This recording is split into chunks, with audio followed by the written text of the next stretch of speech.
Recording lady. I got it.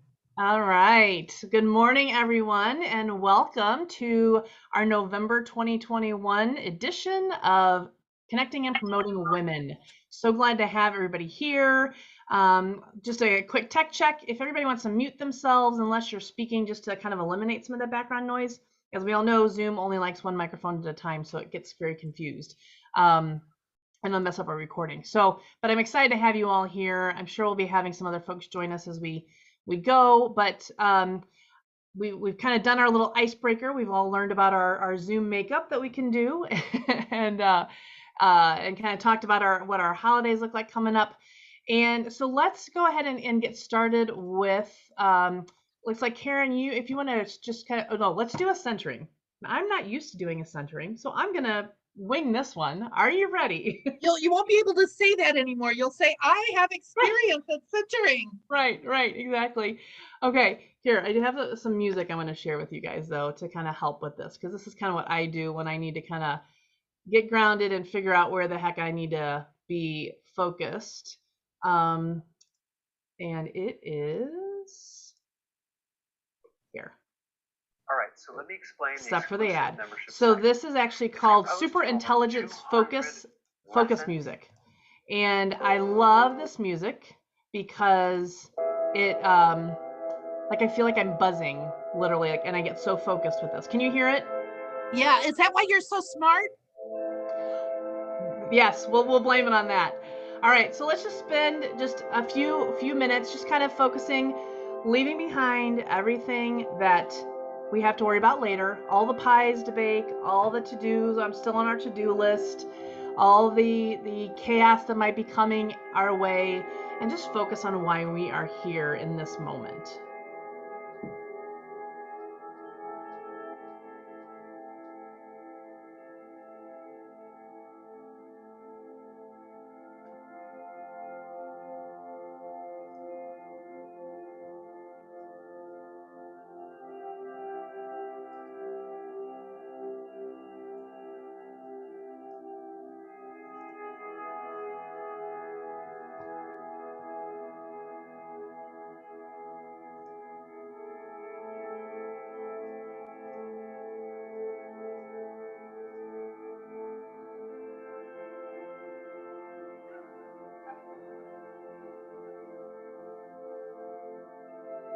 All right, once you kind of put yourself in this place, ready to receive and give in this in our meeting today, we come here with gratitude for this space and for the speakers who are going to speak into our lives today.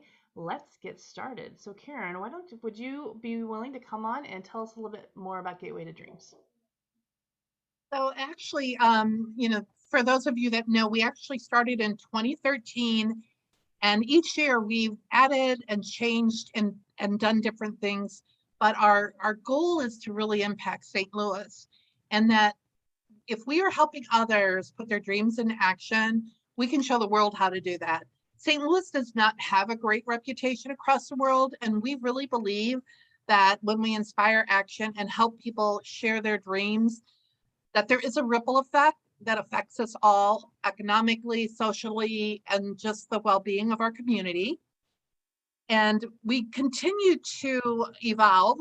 This year, we launched Be the Change St. Louis. And in that, we actually share our values. Just the bullet points. We want people to love more and judge less. We want people to know that there are always positive possibilities. We love for people to make heart-smart connections and to collaborate. In fact, Andrea, this morning I got to do a connection for her and another woman, and like I was buzzing. Right before that, I was feeling guilty about all the things on my to-do not done list. And just doing that connection for Andrea and this other woman was just like, okay, God, yeah, I don't get to check off everything, but I do get to be involved in these connections and collaboration that make a difference. Pay it forward. Everybody can pay it forward in some way. I lost the values. There's still a couple more that were there that I can't remember, but I will. Yes. Having energetic empathy Another word I heard was radical empathy, that we really listen deeply. No one knows what somebody's going through. So just having our antenna up. Empowering language. We're all about reframing words to be more positive. And we have a new one that's not on this list, and it's about strength-based living. A lot of us on the board are very, very connected to the Gallup work of living your strengths. In fact, we're going to be launching a volunteer program and for our membership to live your strengths and live your dreams. So that we want to help our volunteers really know their strengths through the Gallup work, as well as helping them reach their personal dreams and goals.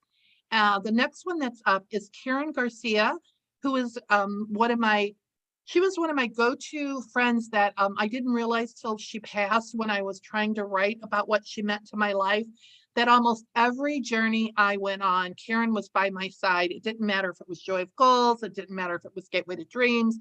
Karen was my sidekick, and an information junkie, one of the most loving, awesome people. And when she passed in June of 2019, we borrowed the concept of random acts of kindness in honor of Karen. So when we met face to face, we would pass out the cards that people could do to pay it forward. Lone Orange, the woman who uses technology to get even smarter. When COVID hit, the word to me for 2020 was pivot, and Tiffany helped us pivot. I do not believe Gateway would still be around the way it is if Tiffany hadn't said, yes, I will help you with Zoom, because at that point of my life, and many people I know, we used Zoom sparingly, and some of us resisting it. And so Tiffany came in and not only got us acclimated to it, but she taught us things. And now we even put lipstick on while we're on Zoom. So yay, Lone Orange. Actually, I sent you something, Tiffany, that maybe we can show later. But the Gateway needs sponsors, members, and advertising and event sponsors. It's $100 to be on this. Now today we don't have that many, but we do record them to be available for people to watch later. And it's $100. And we've had American Family step up and buy a sponsorship. And I don't know if that's the next one up, but Dawn Berry from American Family, yay! You would think as long as we've done this on Zoom, I would actually know what's coming up next, but I don't. I'm surprised. But Dawn Berry, I always love to share God stories, but I'm not going to do it. But there's a God story about Dawn Berry coming back into my life, and she's with a company that believes in dreams, and they literally have a dream center in Madison, Wisconsin. Yay, Dawn. Next. I don't know what's next. We have a bio for Dawn in the MC that's agenda. Okay. That's okay. Karen, do you want me to share the sponsorships page that you sent me now? Yeah, let's do that during Dream Tank. Okay, perfect. Now since we have, do we just have the 7? Is that what we have? Are there more? Oh, Michelle's on. Okay. Yeah, I guess we should do our normal thing then. I was going to just have us, if we were going to be very small, but Tiffany's going to help us. Tiffany's going to help us break into rooms to do a little networking. Tiffany, back to you. All right. Great. Thank you so much, Karen. So yeah, let's see where I've got so many screens open right here. Hold on. Okay, we're gonna go right into that. Perfect. All right, so let's do the get to know you. I'm gonna put in the chat the questions that we'll ask, so you can grab those if you like. You can take a screenshot of your screen.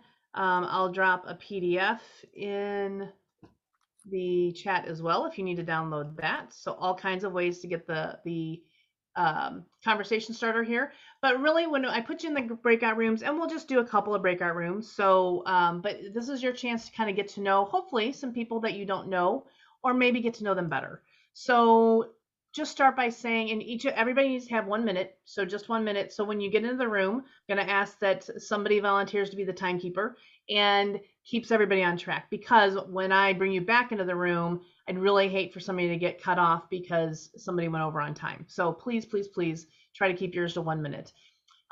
So I don't know that I've ever introduced myself because I'm usually the one doing the breakout room. So I'm going to do it on the fly right now.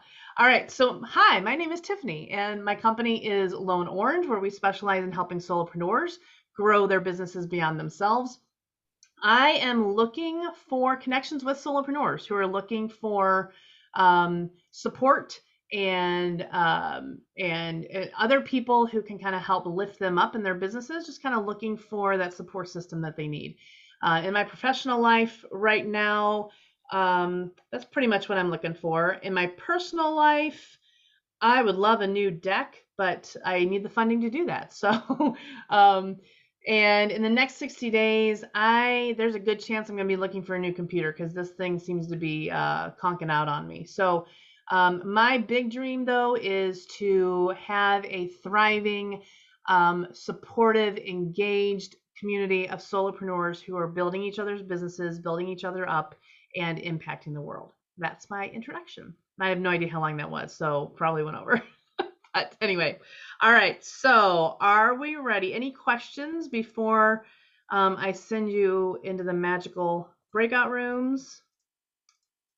All right, I'm gonna go ahead and do, let's do 2 breakout rooms. So there's 4 in the room. So I'll plan on giving you 6 minutes still, and you'll get a little blue notice at the top that says that when the room's going to close in in 1 minute. So we'll see you in 6 minutes. Bye.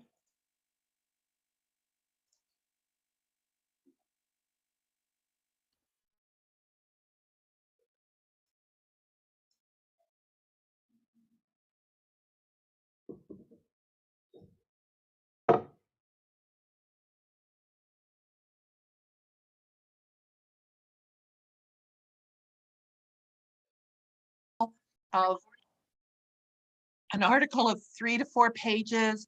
And then we have another one that you get for half pages and 2 pages, but all this other stuff's included. So I'm going to shut up now. And if you guys know of any companies or organizations or people that you think would be interested, you can private message me in Facebook Messenger, or you can add it to chat, or you can reach out later. Any quick questions before we go on?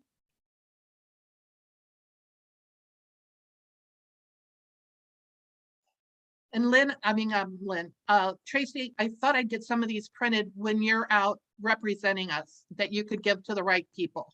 Yes, that would be great. And at the co-working space too, I already have your magazine there in several different places, but I'd like to have the sponsorship available. I'll probably laminate it too, just so that I have a copy at all times and I can pass it out. That's a great idea. I think we'll laminate it and have it right outside on our desk at Gateway.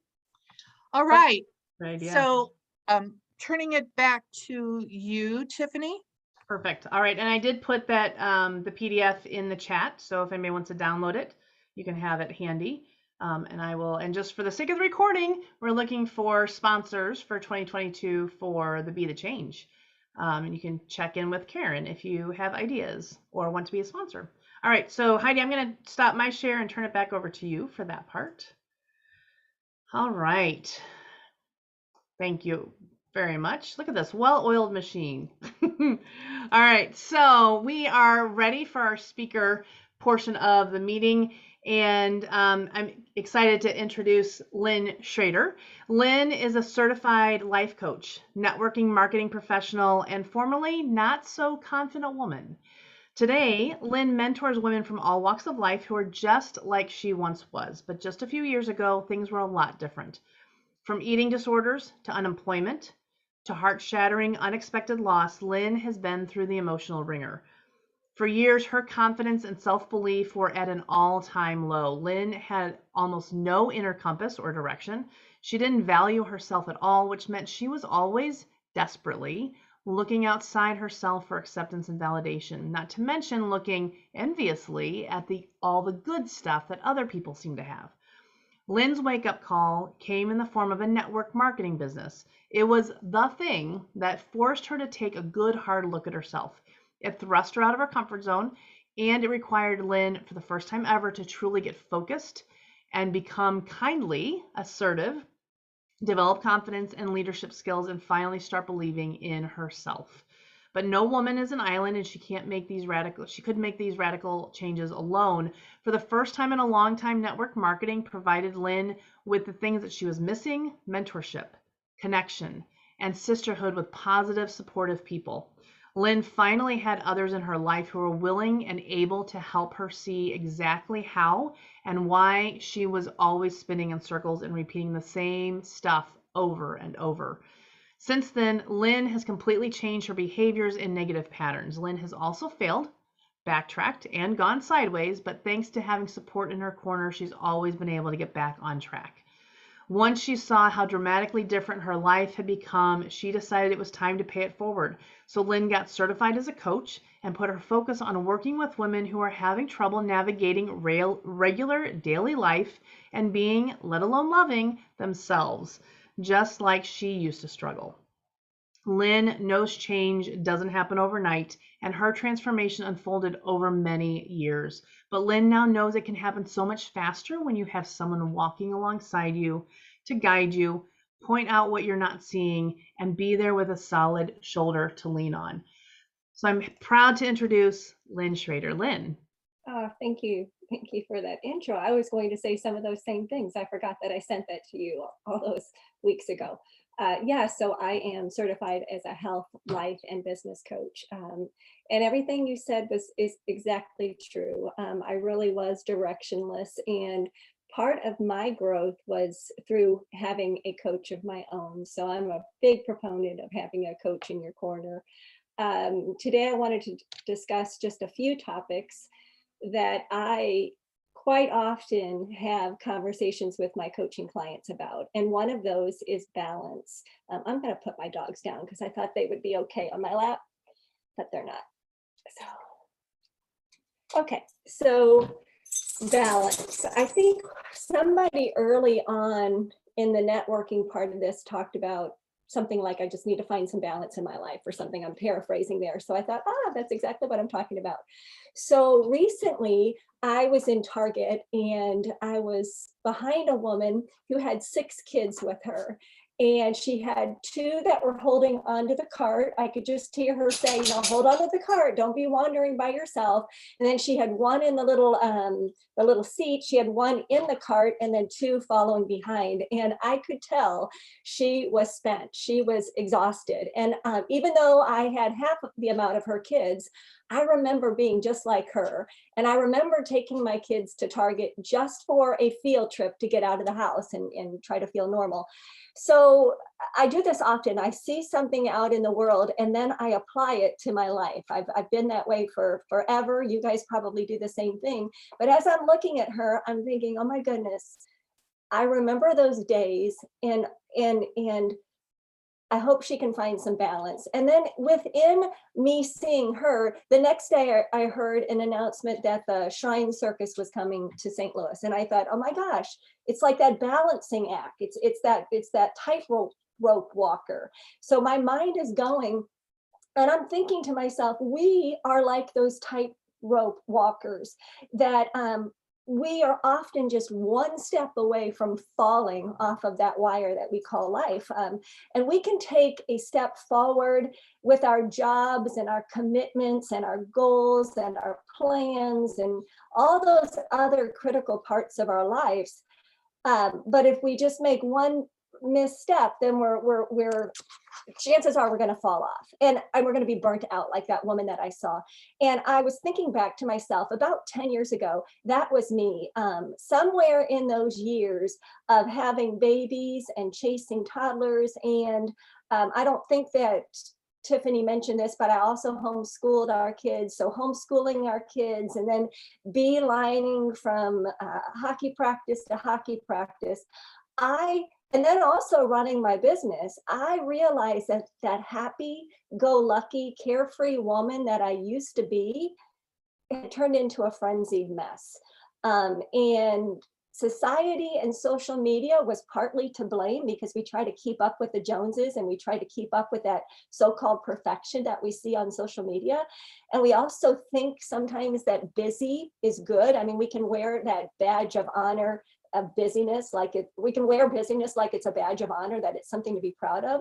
So I felt like that I was experiencing burnout, and I felt like that tightrope walker. So I realized that the things that made me feel really good about myself at one time, like, working out in the gym or scrapbooking or writing or hiking or reading, I had pushed all of those to the back burner and my life was unbalanced. And if any of our life becomes unbalanced, it's going to be hard to step forward. So it's imperative that we reestablish this balance in our life. And here's the deal. You and I can be very successful in our careers and be a great parent, be a great spouse, and still find time to do the things that we once loved to do. It's not an all or nothing kind of thing. We can really pull some of those things that bring us joy in with some of those commitments.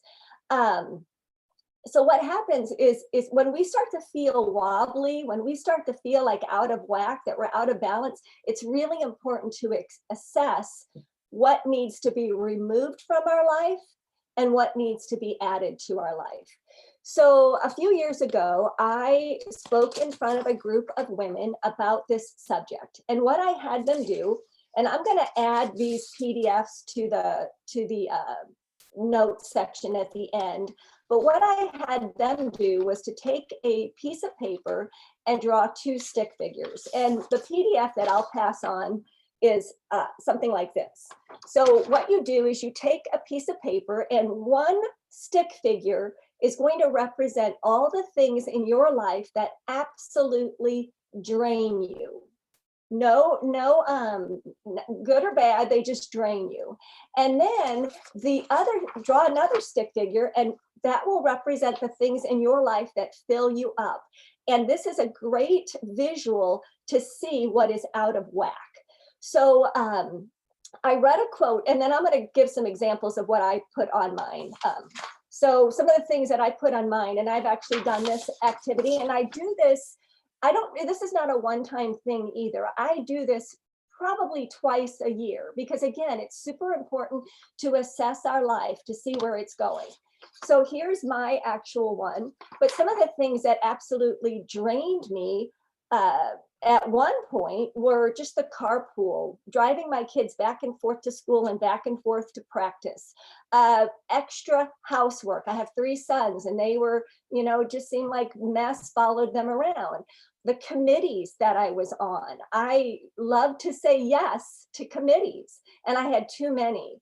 I am not, my gifting is not finances and accounting. So I was overwhelmed with all the accounting of my personal business and my husband and our life, meal prep, and then toxic friends. They were all draining to me. But the things that filled me up was gym time, hiking, reading, having a cup of coffee, doing Bible study, hanging out at our cabin, and so on. So recently I read this quote, and it says, you can't do a good job if your job is all you do. You can't do a good job if your job is all you do. And it's totally true. Doing what you love is so important too. So take a minute and ponder these 2 questions, or these 2 things. So one is, every time you say yes to something, you're saying no to something else. There's only 24 hours in a day. So every time you say yes to something, it's replacing something else. And then the second thing to think about is doing less of some things will allow you to do more of the things you really want to in life.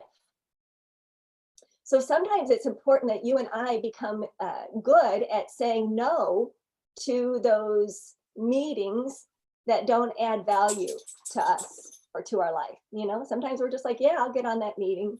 Or say no to somebody's last minute request.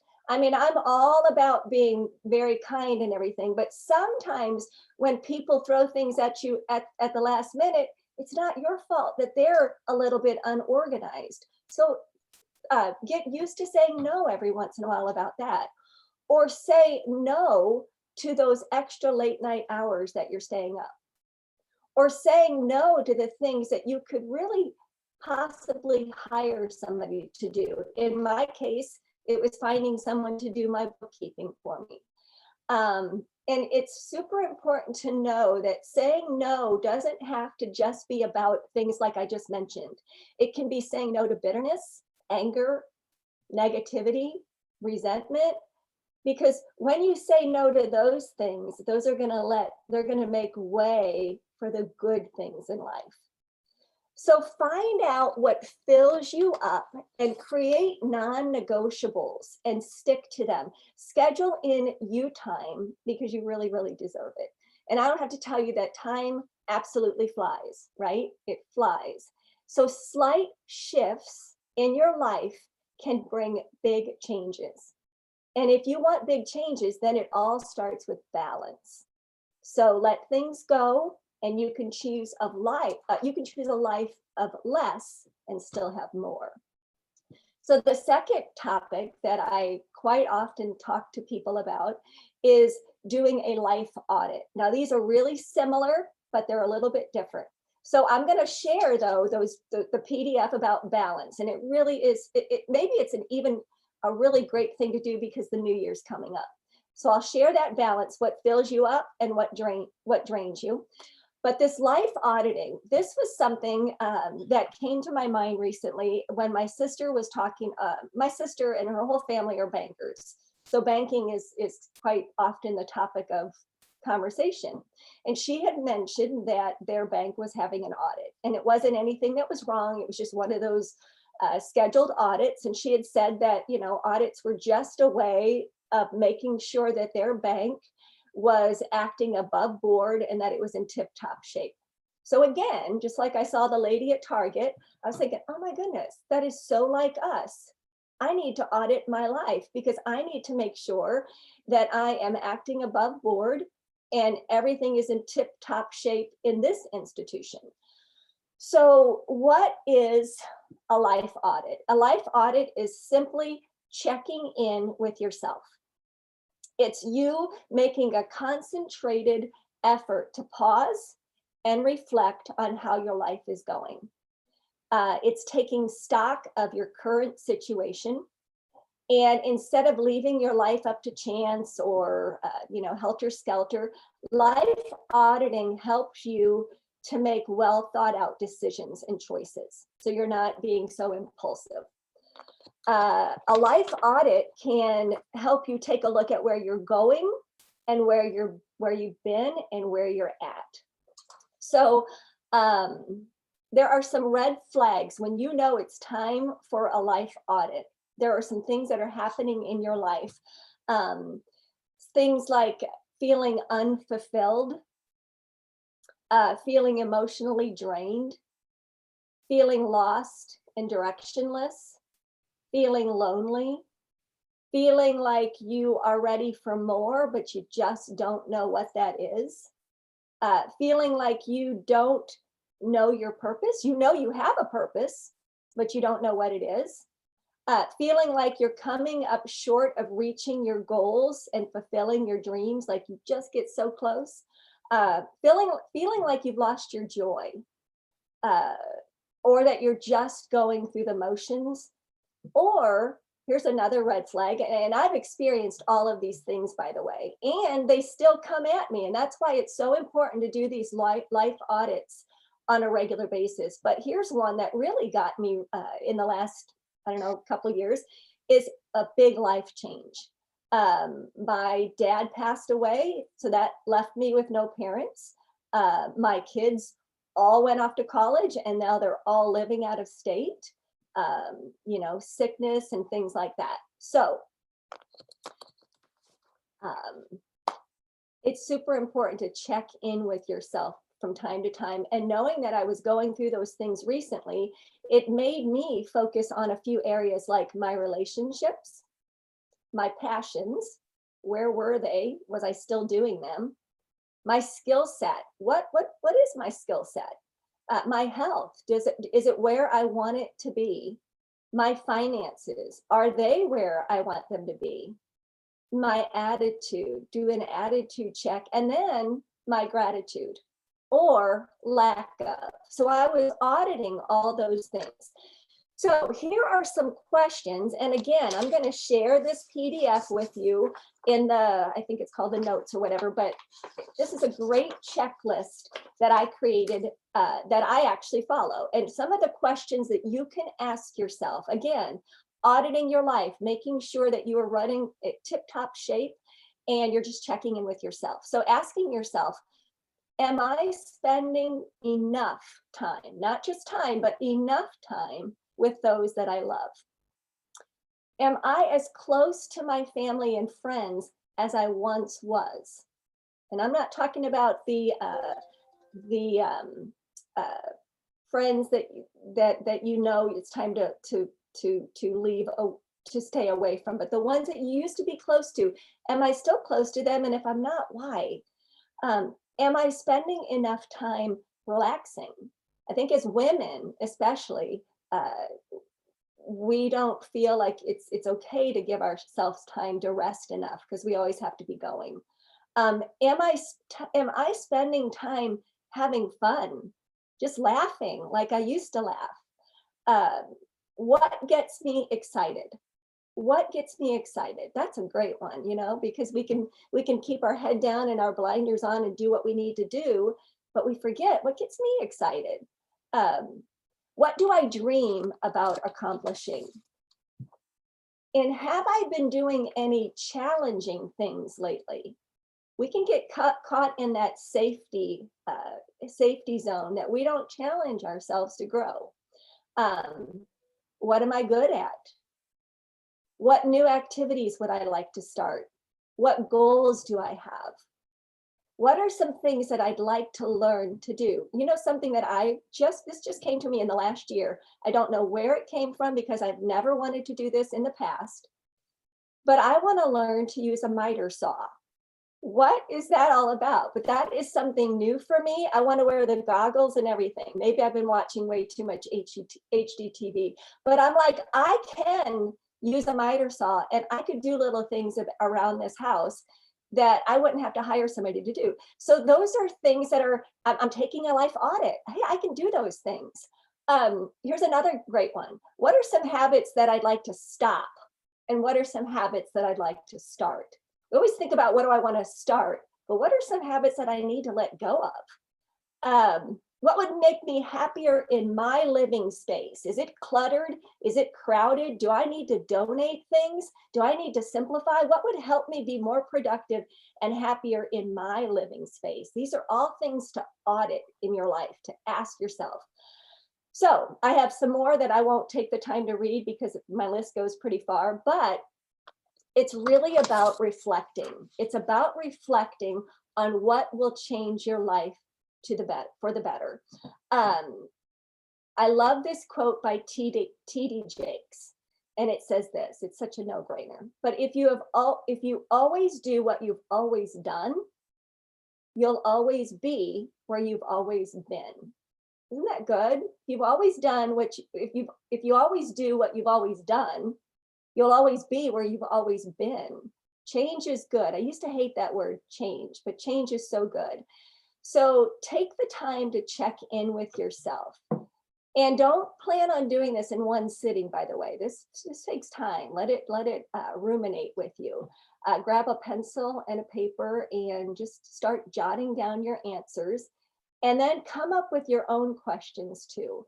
So that is my topic. So balance and taking a life audit. Now I have some more that I won't go into, but living in day-type compartments. I talk to women about that a lot. Finding out who you are, creating an evidence file of all the great things that you've done in your life, or engineering your mindset, making it go the way you want it to go. So those are my topics, and I will drop some links and PDFs into the comment section. Thank you, Awesome. Lynn. Thank you. Thank you. There was so much good meat in this. I hope that that the others that are on here got as much as I got out of that. Are there any questions that anybody has for Lynn before we move to the next speaker? I see Michelle busy writing. She's Hi, auditing. She's auditing. Yeah. Michelle, wasn't it you that Well, I'm introduced gonna me to Lynn? I did. I introduced you to Lynn, or it was through Michelle, Lynn that you learned of me. Michelle's great, and I met Learned of- Michelle years ago, and I also think I met Tiffany years ago at a different Mhm. networking group. So Yeah, yeah. great. Well, you know, and Lynn, are you still doing, Lynn, the Bible fellowship group too over Zoom? I'm not doing that over Zoom. I am doing a Bible study on my own, and then I have a group of friends that we kind of get together and we discuss Bible studies as well. That's my Okay. lifeline too. And I was going to say, I neglected to say this at the very beginning, but you know, Karen, you had the screen up about the values of Gateway to Dreams. And you exemplified that, because before this Zoom even started, I had texted you that my wrist has been bothering me and I have an appointment with an orthopedic surgeon, blah, blah, blah. And you called me, you took the time to call me, and you were paying it forward because you gave me the name of a place that I can go. And then also you were just making a heart connection. So wanted to say that you are walking the walk and talking the I talk. try. Sometimes things hit me on the head, Yeah. but I try. Thank you. Yeah. Well, I'm gonna go grab those PDFs while the meeting. Real quick, Lynn, before you do that, there is a question in the chat. Heidi asked, how do you recommend approaching someone who may be resistant to a life coach? Well, I would definitely kindly get to the root of why they don't want a life coach. You know, I think if we pose it, and I'm sure you wouldn't do this, but I think if we pose it in a way that you need to be fixed, is not going to be good. You know, if we talk about, and maybe you've even had a coach or some sort of a counselor. I've had so many counselors in my life. They've become like a lifeline to me. So instead of approaching it as, you know, what can we do to fix your problem, is more like, who would you feel comfortable around confiding things that you wouldn't want to confide in with somebody that you know? That would be someone that's not going to share your business. So, but get to the root of why they're feeling that, because a lot of times it's that they think that somebody thinks they're broken and they need to be fixed. Really, we're not meant to go through this life alone. So whether you have a coach or just a group of friends, that's just as important. So hope I answered that okay. Great, thank you, Lynn. I'm going to break in and let everybody know Sheva is okay. Good. But she is very embarrassed because she overslept. I can't believe this. So I'm just going to send her, we are thankful you are okay. Yes, for sure. And Amy, she's okay. I was starting to think maybe it was her puppy. That's what my intuition was telling me, but I'm glad to hear that she overslept. Yeah, she probably needed it. And everything works out the way it's supposed to. Absolutely. Perfect. Okay. All right, great. Well, Lynn, thank you so much. I mean, I think your topic, perfect for the timing, perfect for the end of the year, perfect for the holidays. Like, this is a great way for us to focus. So yeah, as we move on, if you want to drop the PDFs in the chat, that would be awesome. I think everybody would appreciate that. So, all right, well, let's move on to our next speaker. Well, actually, can I ask one thing of Lynn?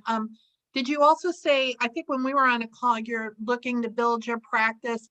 Do you, if anybody wants to contact you, we have that information here and in the chat room. But I don't know if you have, some coaches do a get to know you call where you can get to know somebody without the pressure of becoming a client right away. If you have anything like that and you want to get it to me, I'll post it on Facebook. Okay, yes, I have a Calendly link, and it's exactly that. It's a 15-minute get to know you call. Yeah. Okay, so if you'll send that, that would be awesome. It's in the To chat, me actually. Actually, if you would send it to me, that I'm better. If you send it to me, I want to put it on Facebook for you beyond this group. Okay. I appreciate that. Okay. Okay, now back to you. Sorry that I interrupted you, No worries. Tiffany. No worries Okay. at all. All right, very good. So back up on our screen, we got the PowerPoint to share. So for our next speaker, and I'm looking forward to her talk as well, Andrea Blevins has been living with the twists, turns, and excitement of life with her husband Andy for 16 years. Together, they run Made in Missouri, MAID in Missouri, which focuses on natural cleaning and organizing, and are raising 2 teenagers, Celia and Charlie, without a set of instructions, which is often surprising and sometimes terrifying, as all of us parents can tell, can attune to. As a former teacher, Andrea has a heart for learning, reading, and writing. This love, paired with a desire to grow spiritually and be open to where God leads, has given Andrea the opportunity to become a writer, former blogger, editor, and create Made in Missouri's cleaning product line, Clean. Be Clean. While happy and thriving today, Andrea knows her story of disability and mental illness needs to be shared to help others who find themselves struggling in a dark, lonely place know that their tomorrow can be brighter. So I'm happy to introduce Andrea Blevins. Andrea. Good morning. Do I sound better? Yes, that sounds better. Thank you. Okay. Our Yeah, basement flooded and it's empty, and I think it was just kind of echoey. So I'm actually sitting in my bed. So I'm sorry, but that's kind of how things roll sometimes. I'm going to give you a little bit of a brief before things kind of got really crazy. But when I was 19, I was diagnosed with ulcerative colitis, which is an autoimmune disease where your body attacks itself. And so my large intestines attacked myself. And I got sicker and sicker. And eventually my doctor removed my large intestines when I was 23. And then I had a post-surgery where they reconnected my new fake intestines. And then when I was 25, I got married. When I was 26, I had a baby. When I was 27, I had a baby. And then kind of everything kind of again. And so then I had 5 to 7 more surgeries at that point. And they are all kind of crazy and all had their own little twists and turns. And my final surgery, I ended up getting MRSA. And this is when I was 34. And so MRSA is a medically resistant staph infection. And I cut back part-time then teaching to part-time. And it was really kind of a really difficult time in our family too. I almost died, and I was on a PICC line where they feed you through your arm, and you have, and every 6 hours I had an antibiotic I had to take so that the staph infection, the MRSA would leave. And it did. And I worked part-time for a couple of years, and then I started to have problems again. And I had to quit working. So I went on retired disability at 35, and it was kind of like shocking. It's like, okay, what do I do now? I don't work. I was a mom. I'm a mom. And I was a teacher, and this is kind of how I define myself. And it was all crazy. And I remember going to get my hair cut one day, and it was the middle of the day, and the woman is like, "Oh, what are you doing today? And how is your life and all of this?" And I was like, "Well, I'm just getting a haircut." And I was just so ashamed to tell her that I didn't work. I didn't have a plan. I didn't know what was going on. Lucky I didn't just like start bawling in the haircut, getting my haircut. Just thinking that I didn't have to do anything, but there's always that you want to do something. And so at that point, I went through a whole grieving process, and I met Karen, and I wrote for Gateway to Dreams, and things kind of just started working back together. And I had the life that was happy, and I worked out a lot, and we had lived in a 2-story at that time, and so we moved to a neighborhood where my brother was, so we would have support, and he was raising 2 little people, and just kind of so we could be together. In that time period, I also was diagnosed with multiple sclerosis. I lost my vision in my left eye, and then I got it back. But then also I had a weird freak thing with a spinal fluid. I had a spinal tap, and like the hole's supposed to close back up, but instead it leaked, and I was in the hospital for 2 weeks, and this is probably the second time I thought I was close to dying. And I had this spinal headache and I couldn't move. And by the time I was out of the hospital and they had gotten everything under control, I had to have 2 blood patches. This is where they take blood out of your arm and they put it back into your spine to hopefully your spine clots, and then it will stop the spinal fluid from leaking. It's 10 o'clock. And so I had 2 of them. The second one stopped the spinal fluid leaking, and I was able to go home, but I had kind of gone totally backwards and I couldn't move my head from right to left, and I couldn't see out of my eye again.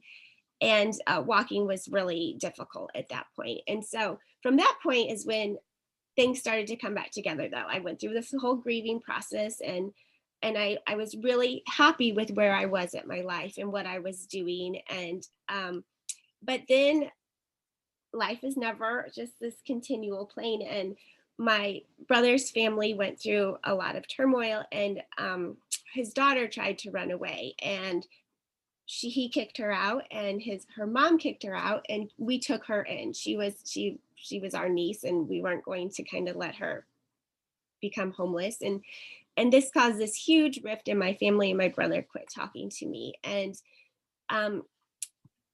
shortly after, since we had moved next to him, it didn't make sense to live next to someone who was just continually bringing heartbreak to my children and to us. And so we did move. We moved down the street. But 6 months after we moved to our new house, we were in a car accident.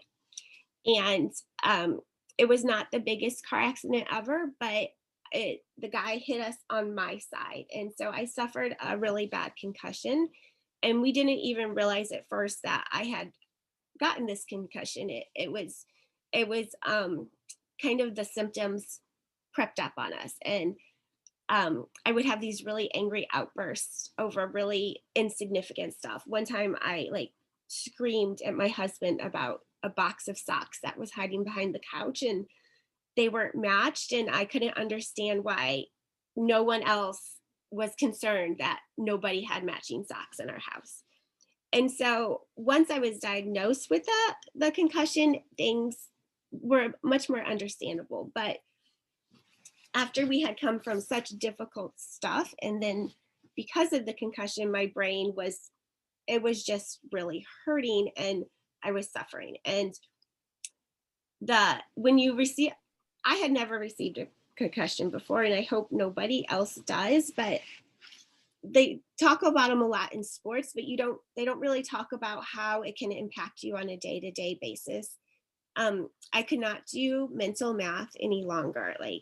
I was teaching 1 day a week art at my children's school, and I had to quit doing that because the lights in the rooms would cause these intense migraines. I would teach for 1 day for 3 hours, and then I'd go home and I'd have to sleep the whole weekend to recover.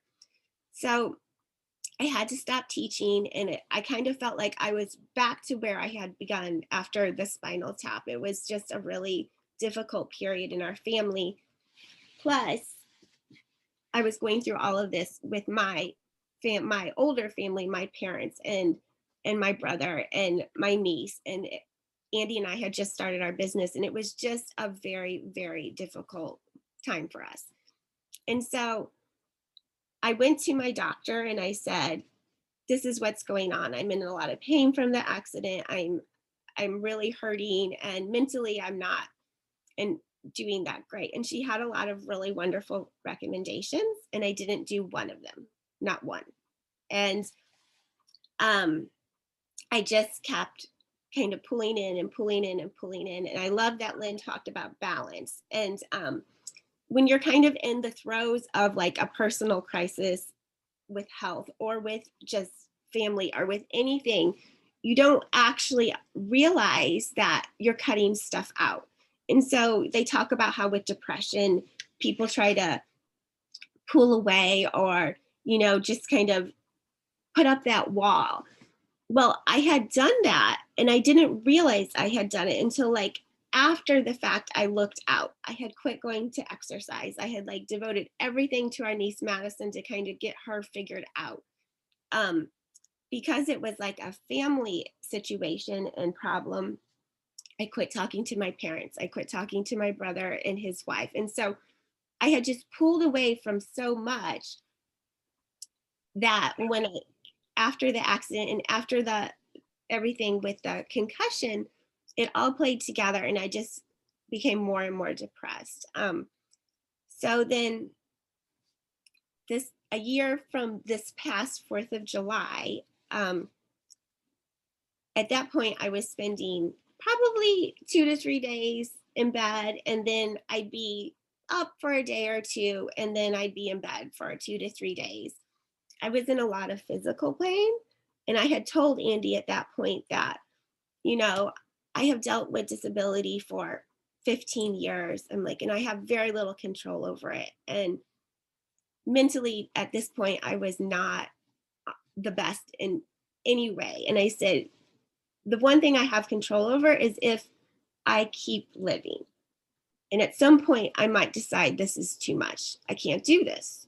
And so he kind of took it all in stride. I'm going to get a drink of water really fast.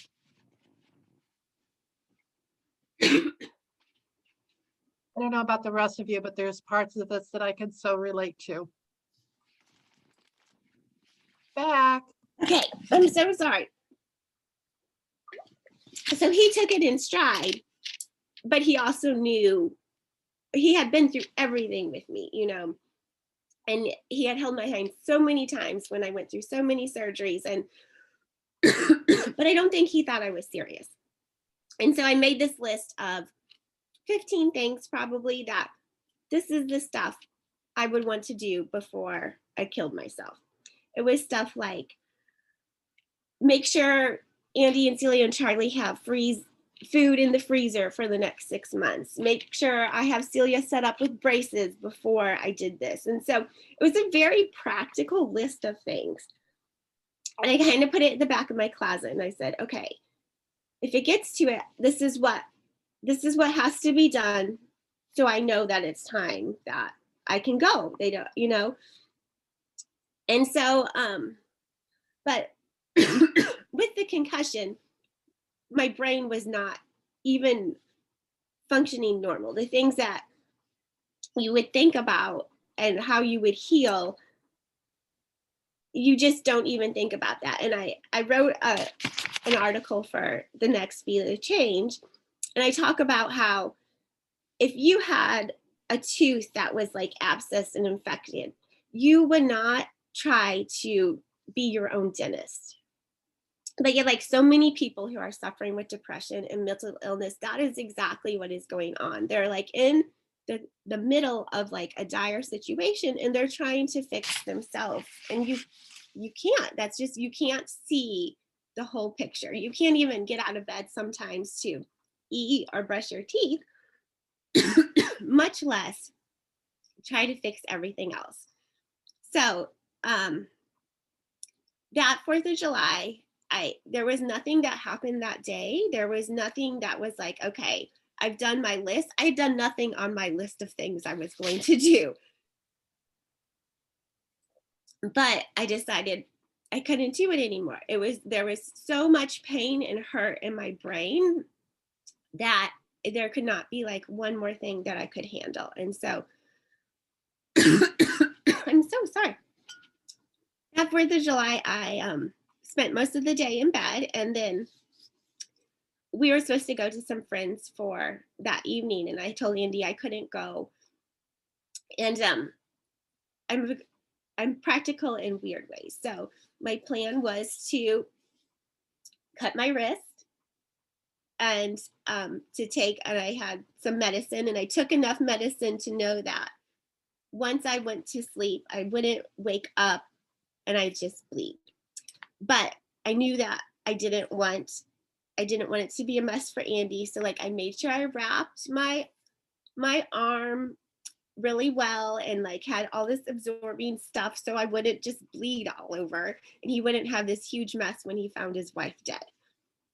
And so and I took some medicine that I knew that I would fall asleep and then that would be it. And so And my plan while they left was to write letters to them all and tell them how much I loved them. And I was sorry. I couldn't live in this much pain anymore. Well, because God is good, Andy realized what I was doing, and he said, "You can't do this. You can't. We will get you help. I understand, but you can't." And the fact that he found me what I was doing, he's like, "If I let you do this, it would be just so horrible." And so I said, "Okay." And I stopped cutting my wrist and all of this. And we knew at that point I needed to get help. And so, like, I went to see my doctor again, and she gave me the same list that she had given me 6 months earlier. But she said the most important thing she told me was, if it's too much, I want you to go to Centerpoint.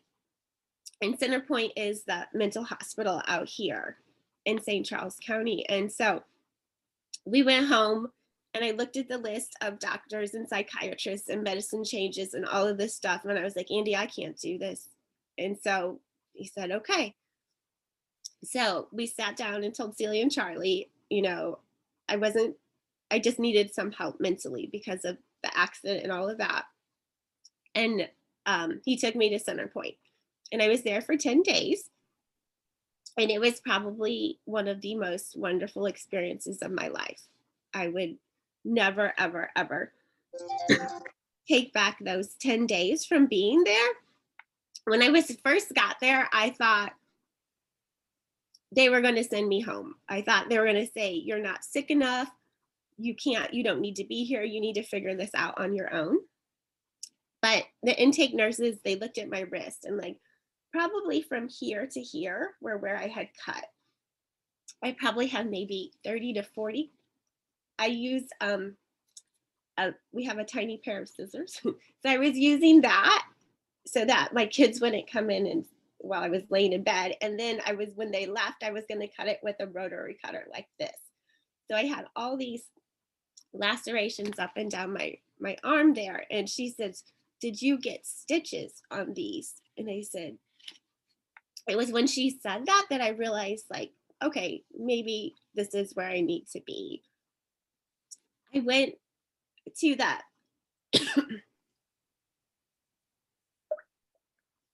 It's the first time I've ever talked about this. So when I went to the main floor and they put me on suicide watch, which means you can't leave the floor. And so I thought, oh, I must be sick but even then it took me 4 days to realize, to like let the shame go and to realize that this is where I need to be. And these are the people I need to be with. And there was just this, when you go into a place where like they take off, you can't have any strings. I brought my pillow. I couldn't have my own pillow.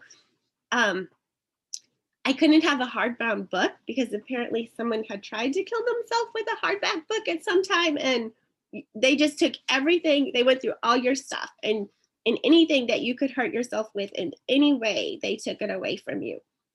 And so all these women are on this wing, and it's during COVID.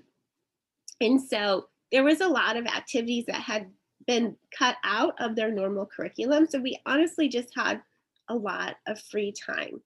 And somewhere around the 5th or 6th day, I realized that like I was laughing, and these women who had such different stories than me, but in some ways we were all the same.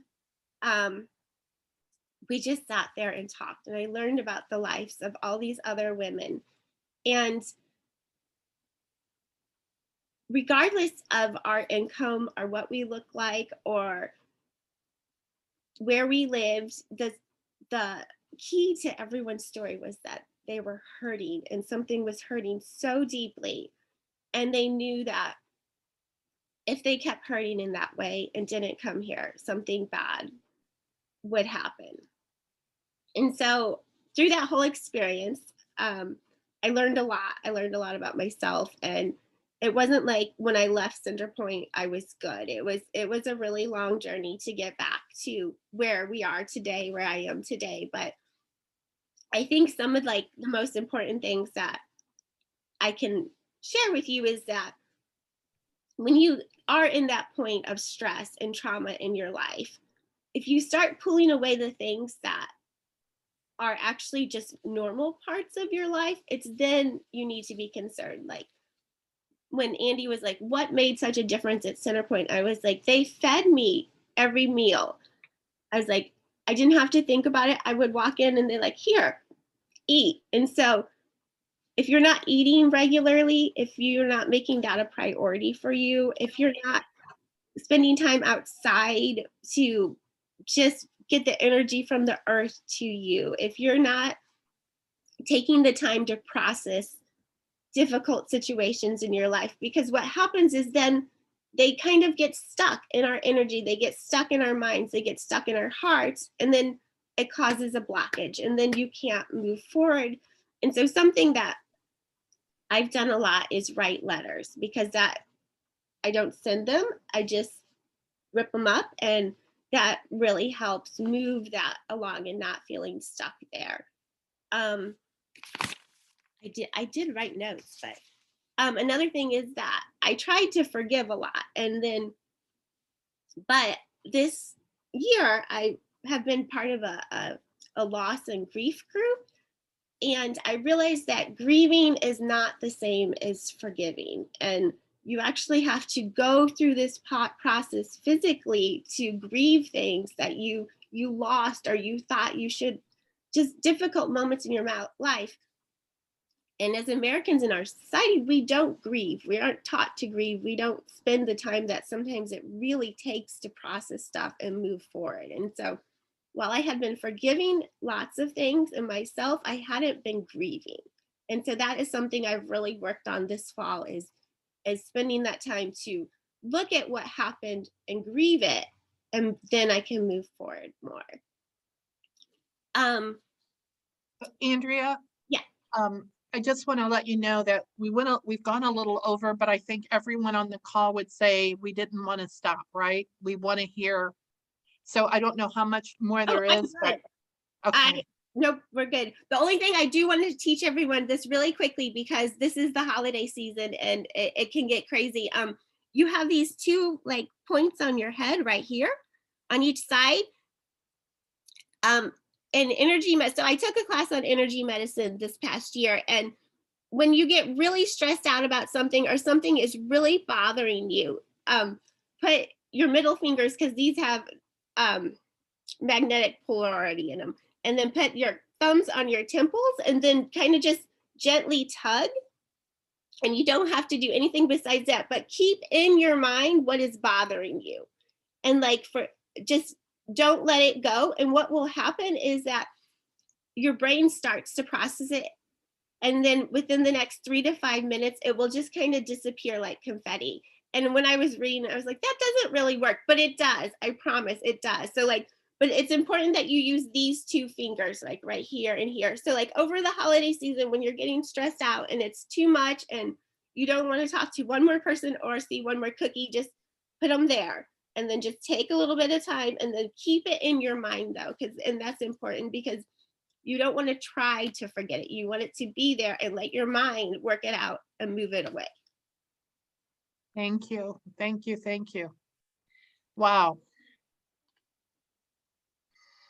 Andrea and I met at a garage sale, and she offered to volunteer for Gateway. It took me quite a while to get back with her, but once we started hanging together, I fell in love with her, and she actually did our Gateway to Dreams, Dreamers and Dream Champion book, plus she wrote another dream journal that we want to really market this coming year. And she is a delight. You already can tell that just from her story. Her and her husband and her kids they're all like kind of adorable. The Andy and Andrea adorable family. And they both helped out at our both impact awards. And she pulled away from me. as I have pulled away from people in the last 2 years with what I've been dealing with. So there was a lot that you said, Andrea, that really struck home with me. I don't know about the rest of you. I know Karen Jenkins is going through a lot right now. And she was on and off the call. She lost her husband in July. So, you know, the thing that you mentioned about grieving and, you know, grieving a loss of a relationship are so many things, you know. So I want to thank you for sharing your story for the first time publicly on this, and then in our magazine. She will also be telling her story. One of the things I know about us in St. Louis and all over the world, but we have a lot of hurt and a lot of depression and a lot of people that don't have a community to reach out to, with the work that Marty Casey's doing with the Ungun movement, with all these people with these volunteer groups that are trying to make a difference. You know, our police suffer from depression. I mean, our police see so much. Our friends of color that have a lot, like one of my friends, we were at lunch or dinner this past week, and gunshots are normal in her neighborhood. That's normal.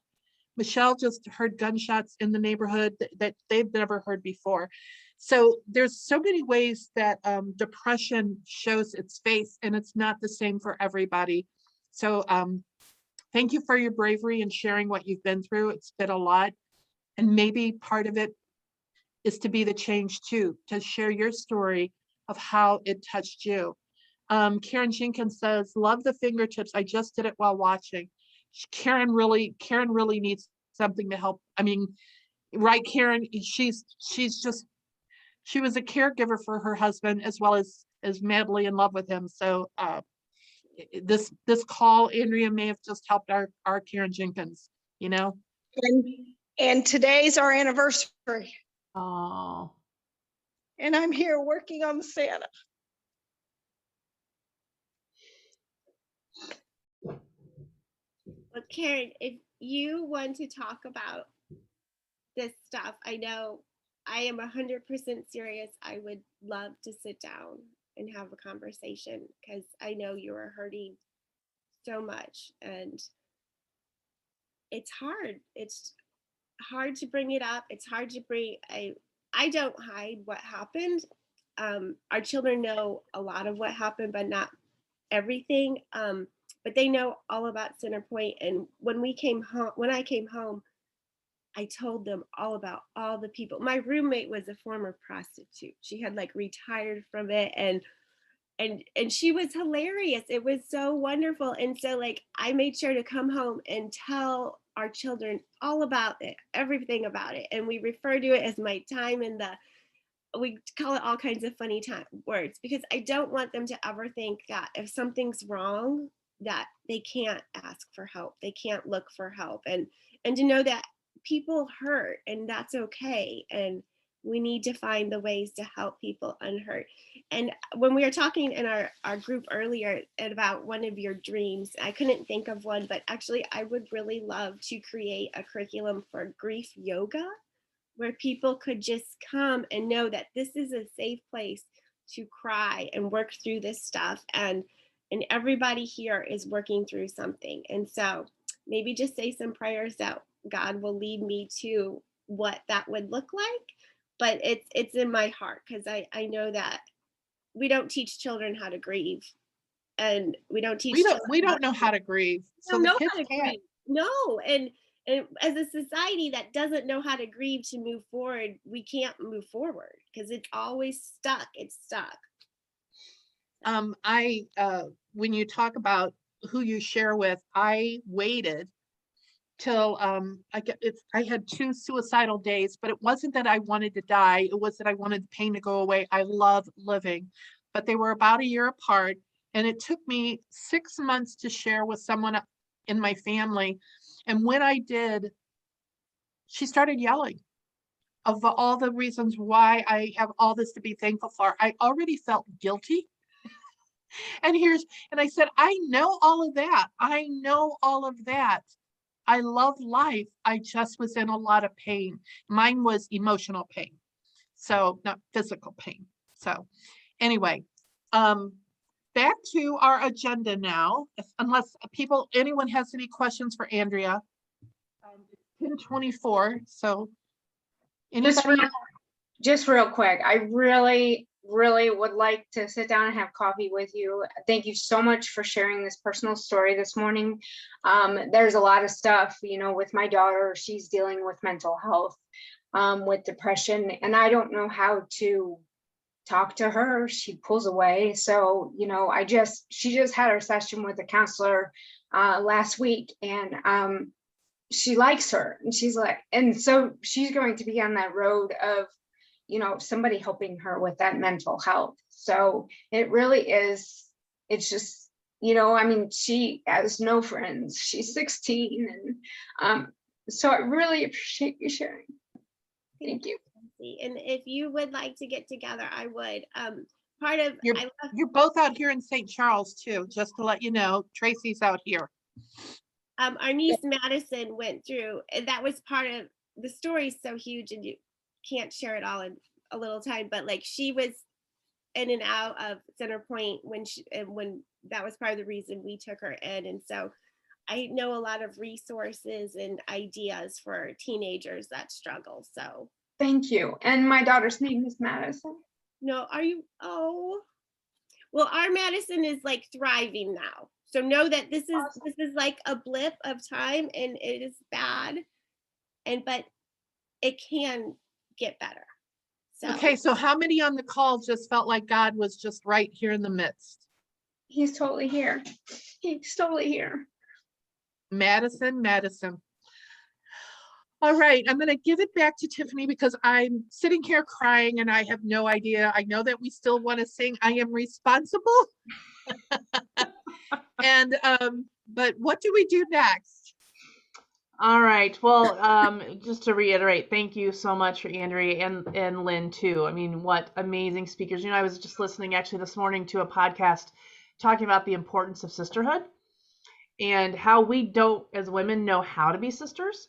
So to be able to come together in such a vulnerable space, but a place where we can lift each other up and support each other and share our stories and help each other through that is pretty phenomenal. So thank you for all of you for being here and being part of that today. I think this is pretty special. All right, so yes, we are going to move forward with our agenda, and just to kind of cheers to our board and the Gateway to Dreams board.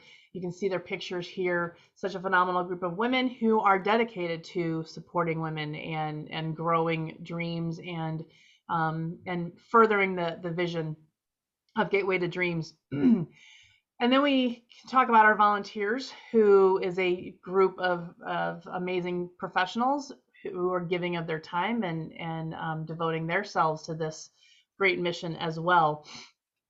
So thank you to all of you.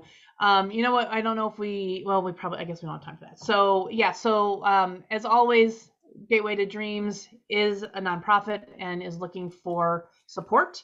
So I'll put the link in the chat. So if you are interested in making a donation, especially thinking about Giving Tuesday coming up, kind of the big day where charities can really push to get donations. Gateway to Dreams will certainly be a worthy cause, especially after what we've experienced today. Just a good example of what we've got today. All right, so our closing quote for today, to just kind of wrap all of this up. Sometimes life is about risking everything for a dream that no one can see but you. Holding that dream in your heart, believing it for all it's worth, and making it happen is what this is all about. So thank you all for being here. Thank you all for spending your time and spending your energy and your love and making this such a phenomenal organization and such a great group. And let's end with our favorite song. I'm going to go ahead and share my screen. And I want to say, Andrea, the song we're going to sing is Pookie's song, I Am Responsible. But I just want to comment, through your journey, how responsible you were. how your brain and your heart kept trying to hold the responsibility of motherhood and wifehood and whatever. And you are such a responsible, amazing woman, as are all the women that are gathered today. And I feel like it was supposed to be the way it was supposed to be today. Sheba, we missed you, but everything seems to have happened exactly the way it was supposed to. All right, back to you, Tiffany. All right. So let's end with our song, and go ahead and keep yourself muted, but I want to see your lips moving to know you're singing. So you should be able to see, can you see the words up on the screen? All right, and I'm going to go ahead and start playing. And everybody have a happy Thanksgiving. And Karen, are we on for our regular time next month? Looks like that would be the 22nd. No, we do it the second Tuesday in December because of the holidays. So it'll be December 8th. Yeah, 2 weeks from now. Tuesday or Wednesday? Wednesday. Did I say Tuesday? Wednesday. Thank you, whoever questioned me. Okay, what is so it? Wednesday, December the 8th. Yeah, that's it. December 8th. Thank you for mentioning that. Okay, good. So yeah, so help spread the word too, especially since we got a small group today. Help spread the word, and we will see you on December 8th. And where's the music? There it is.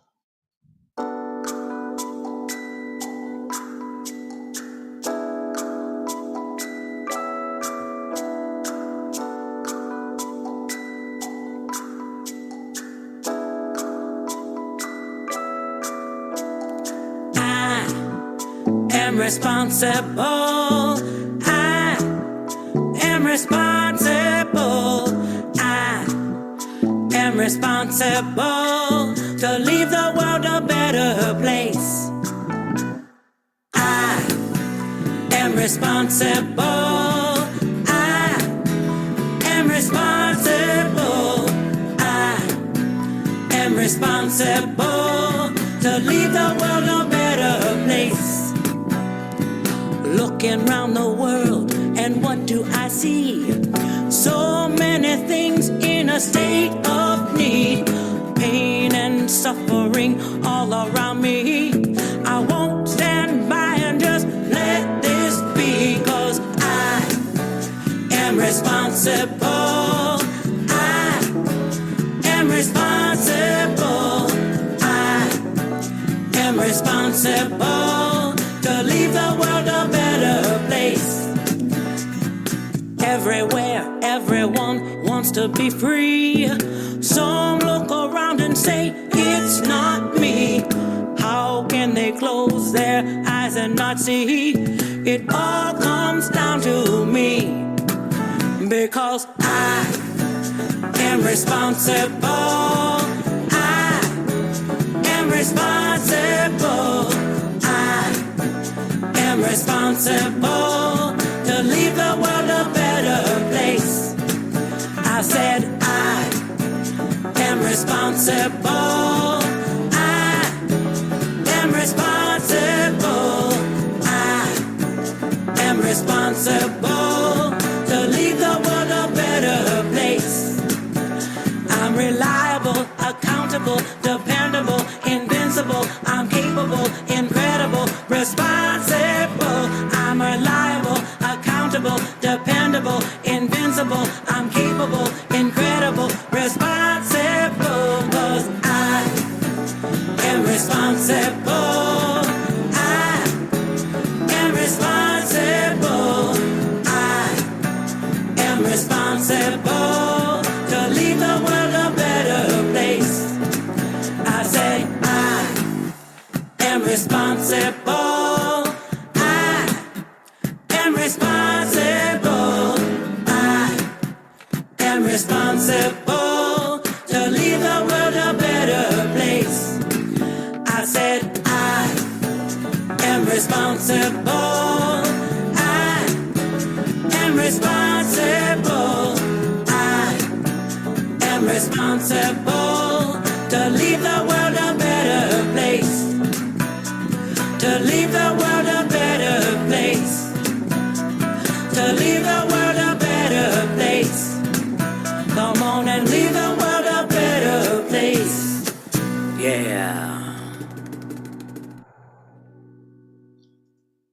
right, great job, everybody. All right, thank you so much. We'll see you next month.